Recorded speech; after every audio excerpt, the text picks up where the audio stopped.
Alright, I had a subscriber ask me to do a video on the differences between dwarf coconuts and tall coconuts. Now, I don't have a tall coconut variety that I am growing right now, but I do know all the differences and I'll do my best to point them out. And both of these are dwarf, the red spicata and this Fiji dwarf. And some of the differences are, you can see that this Fiji dwarf is fully pinnate. The leaves, they all have individual leaflets on the petiole that connect. But if we go over here, and you can see these leaves are beginning to go pinnate, but if we move like right here, you see this leaf, it's a seedling leaf where they're all connected, it's fully attached. There's no separation, there's no pinnate part of it. Your tall varieties tend to hold on to these a lot longer, as in it'll probably be the size of this coconut palm, around 6-7 feet tall, and they'll continue to put out leaves that are starting to go pinnate, but they still have most of that leaf like a seedling would. That's where dwarf coconut palms, they go pinnate much sooner.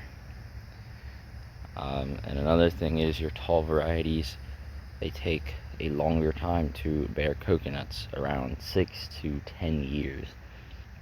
It can be quite a while, as where your dwarfs, and by no term are they truly dwarfs, they are still very large trees. They just bear at a much younger age and much shorter height. Most of them tend to still get to a tall height, around 50-60 feet, but at a much slower rate, therefore making them stay dwarf sized for quite some time, and you can reach the coconuts without a ladder. So it is nice to have.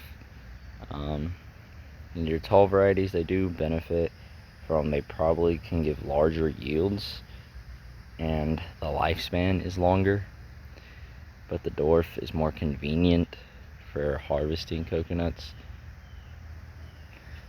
And dwarf coconuts produce at around anywhere from about 3 to 5 years.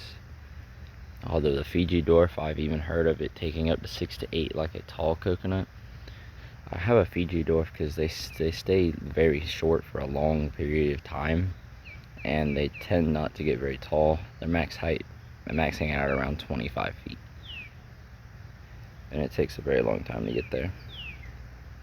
So that's why I'm growing this one, and I'm really hoping to see how this one turns out.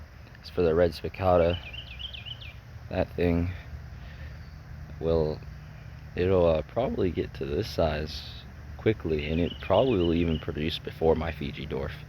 That is a possibility. This thing is getting a little bit of a thicker base, and you can see I don't really get all that tall. If you had a tall variety and it was probably around this age and it was having leaves like this, it would probably be standing at around 12 feet right now. It would be double the size of this dwarf right here. And the tall varieties, they're pretty easily to distinguish. If you're growing a coconut from seed and you notice it putting on height really quickly, and within a year or two you're sitting at like 8, probably around 6 to 8 feet, maybe even more, I'd probably consider it a tall. There are some crosses between dwarfs and tall where you get kind of like a hybrid, and they get the best of both worlds sometimes, but it still will turn out to be probably a pretty decently tall palm. I would like to grow some talls in the future, but for now I have these two dwarfs.